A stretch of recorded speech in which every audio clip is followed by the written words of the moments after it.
అందరికీ నమస్తే. పోయిన నెల ప్రభుత్వం ఒక భూమి అమ్మింది వేలమేసి. మస్తు గ్రేడ్గా చెప్పుకున్నారు, 237 కోట్లు పోయింది ఒక ఎకరా అని. తీరా చూస్తే ఆ భూమి ఎస్బీఐదంట, స్టేట్ బ్యాంక్ ఆఫ్ ఇండియా. వాళ్ళు హైకోర్టులో కేసు చేసిండ్రు.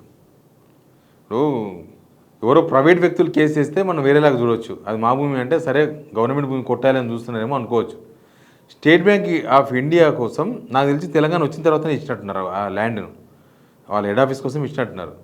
దానికి ఇచ్చిన భూమిని విలువైన భూమి అని చెప్పి గవర్నమెంట్ వాళ్ళకి తెలియకుండా వితౌట్ నోటీస్ అమ్మేశారు.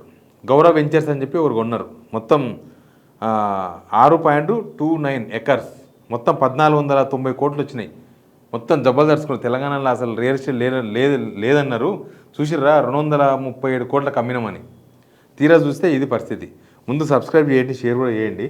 ఇక్కడ ఉంది చూడండి, state Bank of India petitioner State Bank of India, respondent state of Telangana. Government మీద వేసినారు డైరెక్ట్ కేసు వేసినారు. ఎప్పుడు వేసినారు? ఫైలింగ్ డేట్ 15/6 నిన్న వేసినారు. లిస్టింగ్ డేట్ 18 నాడు అయింది. అందుకే ఇది బయటకు వచ్చింది. Petitioner State Bank of India, local head bank sheet ఇక్కడ కోర్టులో ఉంది కదా, వాళ్ళ head office. Responsibility state of Telangana, TGIC ఉంది కదా, Telangana industries infrastructure corporation India. తర్వాత zonal manager Telangana industrial infrastructure. తర్వాత గౌరవ వెంచర్స్ ప్రైవేట్ లిమిటెడ్ 502 గౌరవ గ్రాండ్ సర్దార్. ఎవరైతే ఆ వేలంలో పార్టిసిపేట్ చేసి దాన్ని 237 కోట్లకు ఎకరాకు కొన్నారో వాళ్ళు ఇంకా మొత్తం డబ్బులు కూడా కట్టలేదు నాకు తెలిసి. వాళ్ళకి ఇంకా టైం ఉన్నట్టుంది. వాళ్ళు కేవలం బిడ్లో పాల్గొనేందుకు ఉంటుంది కదా కొంత అమౌంట్, అది మాత్రమే కట్టినట్టున్నారు. ఇంకా మొత్తం అమౌంట్ కట్టలేదు, ఇంకా రిజిస్ట్రేషన్ కూడా కాలేదు నాకు తెలిసి.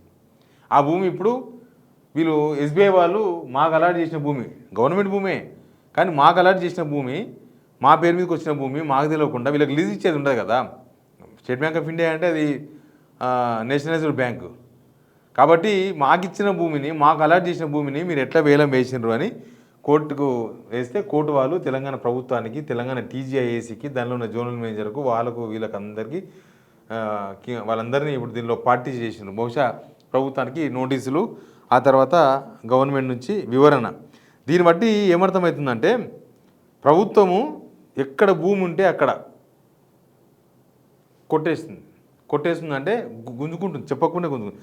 ఎస్బీఐతోనే గుంజుకుంటారు అంటే ఇంకా సామాన్యుల దగ్గర ఎక్కడన్నా ఉంటే ఊకుంటారా? ఎక్కడన్నా చిన్న చిన్న కంపెనీలకు ఇస్తే అది కూడా తీసేసుకుంటారు అనమాట. ఎస్బీఐ వాళ్ళు రాసిండ్రు, to issue an appropriate writ order or direction more particularly one in the nature of writ of mandamus declaring the e auction sale dated 28వ తారీఖు, పోయిన నెల 28వ తారీఖే అమ్మింది.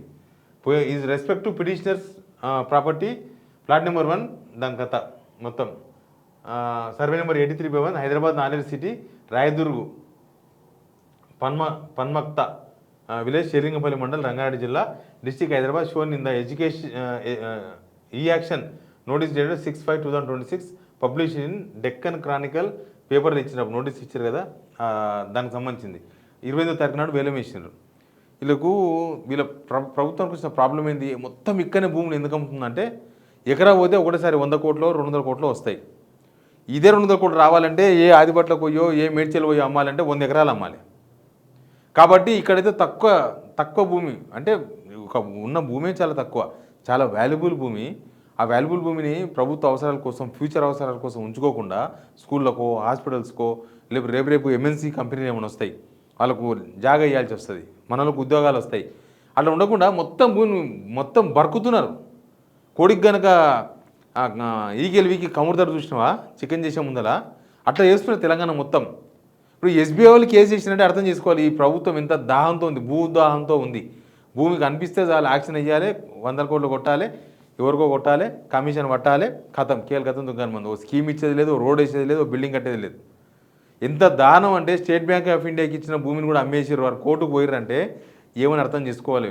అంటే కనీసం అమ్మే ముందలా ఇది ఎవరికి ఇచ్చిన భూమి, మరి ఈ భూమి అమ్మినా వేరే వాళ్ళకి ఇచ్చినప్పుడు మరి అక్కడి నుంచి ఏమైనా అబ్జెక్షన్స్ వస్తాయా, మరి వాళ్ళతోనే ఏమైనా మాట్లాడాలన్నా, వాళ్ళకి ఏమైనా నోటీస్ ఇవ్వాలన్నా? అసలు భూములు అమ్మడం అనేది చాలా దరిద్రమైన చర్య ఏ ప్రభుత్వమైనా.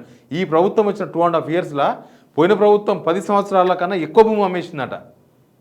దీని మీద వర్క్ చేసే వాళ్ళు చెప్తున్నారు ఎక్కువ భూమిని అమ్మేసిందట ఇప్పటికే 2.5 ఇయర్స్లో. ఇంకా అసలు దానికోసం సపరేట్గా ఒక కమిటీ చేసింది గవర్నమెంట్. ఎక్కడెక్కడ ప్రభుత్వ జాగాలు, విలువైన జాగాలు ఉన్నాయి అవన్నీ ఐడెంటిఫై చేయాలి, అమ్మేసేయాలి. ఈ యాక్షన్ చేయాలి. అది పెద్ద గొప్ప విజయమా? మన తాతలు కట్టిన ఇల్లు లేకపోతే మన నాయన పంపించిన ఆస్తినో అమ్మేసి బతకడం పెద్ద గొప్ప నాది. వీళ్ళు అదే పని చేస్తున్నారు. సొంతంగా గవర్నమెంట్ డబ్బులు సంపాదించుకునే పరిస్థితిలో లేదు, సొంతంగా డెవలప్మెంట్ చేసే పరిస్థితిలో లేదు. ఉన్న భూమిని తెలంగాణ ఆస్తులను, తెలంగాణ భవిష్యత్తుకు సంబంధించిన ఆస్తులను అన్నీ తెగ నమ్మాలి, ఆ పైసలు రావాలి, హెలికాప్టర్ వేసుకొని తిరగాలి. రేవంత్ రెడ్డి ఆరుట్ల ఇక్కడ నుంచి ఎన్ని కిలోమీటర్ ఉంటుంది, 35-40 కిలోమీటర్ ఉంటుందేమో ఇబ్రాహీంపట్నం దగ్గర. స్కూల్ ఓపెనింగ్ పోతే హెలికాప్టర్లో పోయిండు. ఎంత మజా చేస్తున్నారు చూసినరా. ఆయన కాన్వాయ్ వేసుకొని పోతే అరగంటలు ఉండొచ్చాడ. సరే ఎక్కడో ఖమ్మం పోయిండు, ఎక్కడో ఆదిలాబాద్ పోయిండు, ఎక్కడో కొద్దిగా వేరే జిల్లాకు పోయిండు కాబట్టి హెలికాప్టర్ వేసుకొని పోయిందంటే ఓకే, సుఖమే. కానీ ఆరుట్ల ఉన్న ఇబ్రాహీంపట్నాన్ని కూడా హెలికాప్టర్ వేసుకొని పోయిందంటే దుబారా. ఇంకో ఇట్లా చేసి ఎక్కడెక్కడ భూమిని అమ్మి కళ్ళు మూసుకొని అమ్మిస్తారు, కళ్ళు తెలుసుకొని కూడా కాదు. కానీ అవతల ఊరుకుంటారా? ఇంకా ఇది ఏమవుతుందో లాస్ట్కి ఏం తెలుతుందో. కానీ ఎస్బీఐకి ఇచ్చిన భూమి స్టేట్ బ్యాంక్ ఆఫ్ ఇండియా ఇస్తే మంచిదే కదా. హెడ్ ఆఫీస్కి ఇచ్చినట్టు ఆ భూమి స్టేట్ బ్యాంక్ ఆఫ్ ఇండియాకి లాస్ట్ గవర్నమెంట్లో ఇచ్చినట్టున్నారు తెలంగాణ వచ్చిన తర్వాత. ఆ భూమిని వాళ్ళకి తెలియకుండా అమ్మేశారు. లాస్ట్కి వాళ్ళు కోర్టుకు పోయి ప్రభుత్వానికి నోటీసులు, కథ కార్ఖానా ఇదంతా జరుగుతుంది. తెలంగాణ ప్రజలు మేల్కోవాల్సిన అవసరం ఉంది. కనీసం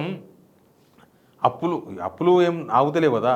అప్పులు 4.5 లక్షల కోట్లు అప్పు చేసినారు. 4.5 లక్షల కోట్లు. మనం అంటే జనాలకు ఏమైనా చేస్తున్నారు తెచ్చి అంటే అది కూడా లేదు. పోనీ ఏమో చేస్తున్నారు, ఏమో డెవలప్ చేస్తున్నారు, ఏదో కడుతున్నారు, ఏదో అవుతుంది, డబ్బులు తీసుకొచ్చి ఏమో చేసారంటే అది కూడా లేదు. ఉత్తగా మెయింటెనెన్స్ కోసమే లక్షల కోట్లు అప్పులు చేస్తే ఇంకా వీళ్ళ పనితనమే ఉంది, వీళ్ళ గొప్పతనమే ఉంది. ఇప్పుడు ఇట్లాంటి కేసులు ఫేస్ చేయాల్సి వస్తుంది గవర్నమెంట్ లాస్ట్కి. కానీ ఎస్బీఐకి ఇచ్చిన భూమిని అమ్మితే ఎస్బీఐ కోర్టు కొని చూసినరా, లేకపోతే వెలుగులోకి వచ్చేది కాదు ఈ కేసు. అంత గుడ్డిగా అమ్ముతారు. ఇంకా ఈ ప్రైవేట్ ఆస్తులు ఎన్ని, మా ఆస్తులు ఇవి గవర్నమెంట్ ఆస్తులు, లేకపోతే ఇంకా సెటిల్మెంట్ అని హైడ్రా. ఎందుకంటే రోజు ఒకటి చెప్తారు. రోజు మేము 1000 కోట్ల ఆస్తిని కాపాడినాం, 3000 కోట్ల ఆస్తి కాపాడినామంటారు. అది ఎంత నిజమో ఏమో వాళ్ళకి తెలవాలి. దాని మీద ఎన్ని కేసులు ఉండవు. ఆల్రెడీ వాళ్ళకు కూడా షంటింగ్ అవుతుంది హైడ్రాకు. మీరు ఏమైనా సూపర్ పోలీసులా ఎందుకంటే చేస్తున్నారని. మీ దృష్టికి ఈ వార్త తీసుకొద్దామనే చేసినాం. Please subscribe.